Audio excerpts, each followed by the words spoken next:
গম্ভীর রানীর গল্প। অনেক দিন আগের কথা। চীন দেশে ছিল এক রাজা।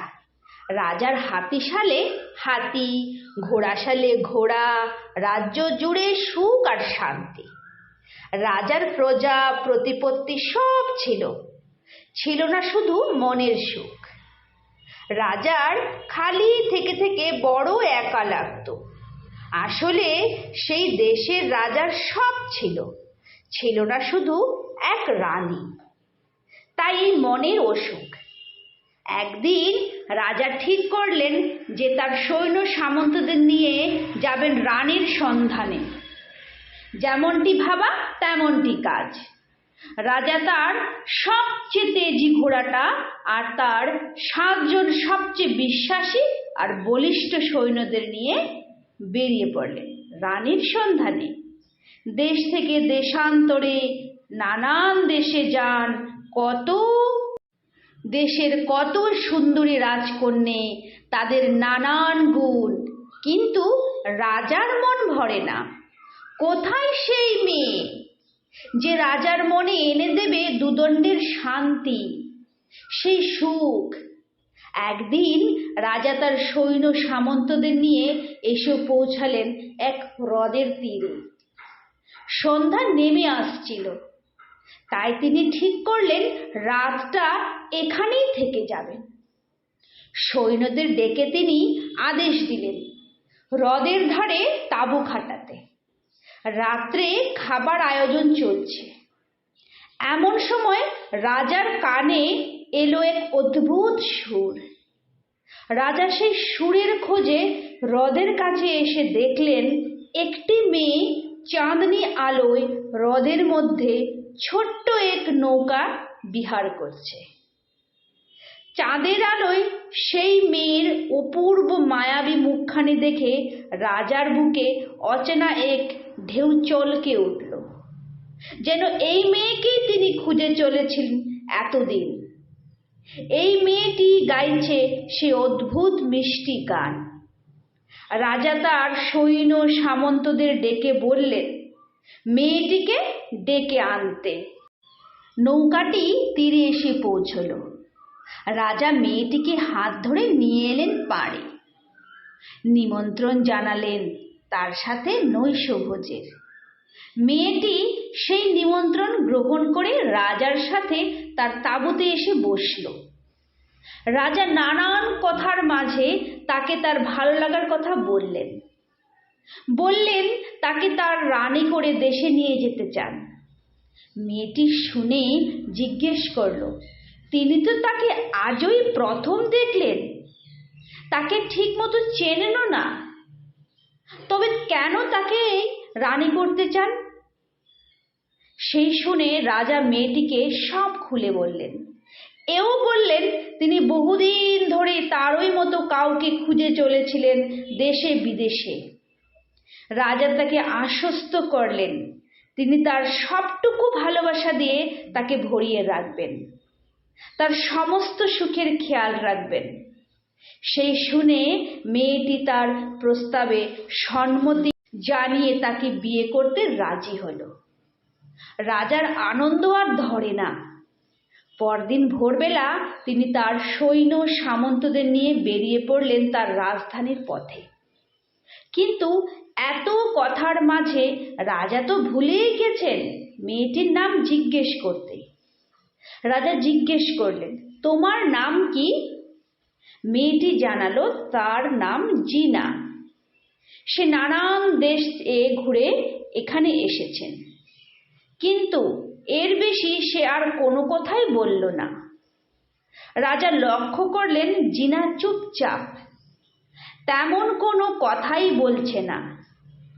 রাজা তাকে তার বিষণ্ণতার কথা জিজ্ঞেস করতে সে বলল, চিন্তার কিছু নেই, সব ঠিক হয়ে যাবে। রাজা ফিরে এলেন দেশে, বিয়ে করলেন তার বহু আকাঙ্ক্ষিত সেই মেয়েটিকে। দেশ জুড়ে 3 দিন ধরে চলল আনন্দের উৎসব। সবাই ভীষণ খুশি নতুন রানীকে পেয়ে। নানান রঙে নানান খুশিতে ভরে উঠল রাজার মন। কিন্তু হায়, রানীর মুখে কোথাও হাসির দেখা নাই। রানী তার সব কর্তব্য, সব দায়িত্ব নিপুণ হাতে নিজের কাঁধে তুলে নিয়েছেন। রানীকে পেয়ে রাজার সব প্রজা ভীষণ খুশি, কিন্তু রানীর মুখে এক অদ্ভুত বিষণ্ণতা। রানীকে রাজা বহুবার জিজ্ঞাসা করেছেন তার কি এই প্রসাদে কোনো অসুবিধা বা মনে কোনো দুঃখ আছে কিনা। রানী তার কোনো উত্তরই দেন না, চুপ থাকেন। রাজা তার রানীর মুখে হাসি ফোটানোর জন্য কত কিছু করলেন, কত ভেলকিবাজি, কত মস্করা দেখালেন, কিন্তু রানীর মুখে হাসি নেই। রাজার কোনো পন্থায় কাজে দিল না রানীর মুখে হাসি ফোটাতে। একদিন রাজার মাথায় এক অভিনব পন্থা এলো রানীর মুখে হাসি আনার। তিনি তার সবচেয়ে বিশ্বস্ত উপদেষ্টাকে ডেকে বললেন, সন্ধ্যাবেলা তিনি যখন তার নিজের কক্ষে থাকবেন রানীর সাথে, তখন সে যেন এসে বলে বিদেশি সৈন্যরা এসে দরজায় উপস্থিত, তার প্রসাদ দখল হতে চলছে। সেই দিন নৈশভোজের পর রাজা তার রানীকে নিয়ে তার শয়নকক্ষে ছিলেন। রাজা তার পালঙ্কে বসে হস্তাঙ্কন অভ্যাস করছিলেন, আর রানী তার এলো চুল আঁচড়াচ্ছিলেন। সেই সময় তার পারিষদ দৌড়তে দৌড়তে এসে বলল, মহারাজ, বিদেশি সৈন্যরা এসে প্রাসাদের দরজায় প্রাসাদ দখল করতে এসেছে, তাড়াতাড়ি চলুন। এই শুনে রাজা তাড়াহুড়ো করে পালঙ্ক থেকে উঠে গেলেন। তার দোয়াত উল্টে সমস্ত কালি চোখে মুখে লেগে গেল। তাই দেখে রানী হাসিতে ফেটে পড়লেন। রাজা রানীর এই হাসি দেখে আনন্দে লাফালাফি করতে লাগলেন। অবশেষে তার পন্থা কাজে দিয়েছে। তিনি রানীকে সব খুলে বললেন যে তিনি তার মুখে হাসি ফোটানোর জন্য এই কীর্তি করেছেন। সেই শুনে রানী দ্বিগুণ হাসিতে ফেটে পড়লেন। কিন্তু পরদিন রানীর মুখে আবার সেই বিষণ্ণতা ফিরে এলো। রানীর মুখে হাসি আবার কোথায় হারিয়ে গেল। রাজা ভাবলেন রানীর অতীতে নিশ্চয়ই কোনো দুঃখের ঘটনা ঘটেছে, তাই তার এই বিষণ্ণতা বারবার ফিরে আসে। এমন সময় রাজার এক দূত ছুটতে ছুটতে এসে খবর দিল, মহারাজ, বিদেশি সৈন্য এসে সিংহদুয়ার দখল করেছে, আর বেশি দেরি নেই প্রাসাদ দখল করতে। রাজা ভাবলেন সে বোধহয় রানীর মুখে হাসি ফেরানোর জন্য এই কথা বলছেন। রাজা বললেন, এই কথা রানী আর হাসবে না দূত, অন্য উপায় ভাবো। কিন্তু হায়, কোনো উপায় নেই। দূত বলল, মহারাজ, এবার সত্যই বিদেশি সৈন্য প্রাসাদ আক্রমণ করেছে। রাজা বাইরে এসে দেখলেন তার প্রাসাদ বিদেশি সৈন্যরা ঘিরে ফেলেছে। কামানের গোলা এসে পড়েছে প্রাসাদের গায়ে। রাজা চিৎকার করে তার সৈন্যদের ডাকলেন, কিন্তু ততক্ষণে অনেক দেরি হয়ে গেছে। বিদেশি রাজা এসে রাজার সৈন্য সামন্তদের মেরে ফেললেন। রাজাকেও তার হাতে প্রাণ দিতে হলো। বিদেশি রাজা এসে তার রাজ্যে রাজপ্রাসাদ, এমনকি তার রানীও দখল করে বসল। রাজা তার রানীর জিনার হাসির মাসুল দিলেন।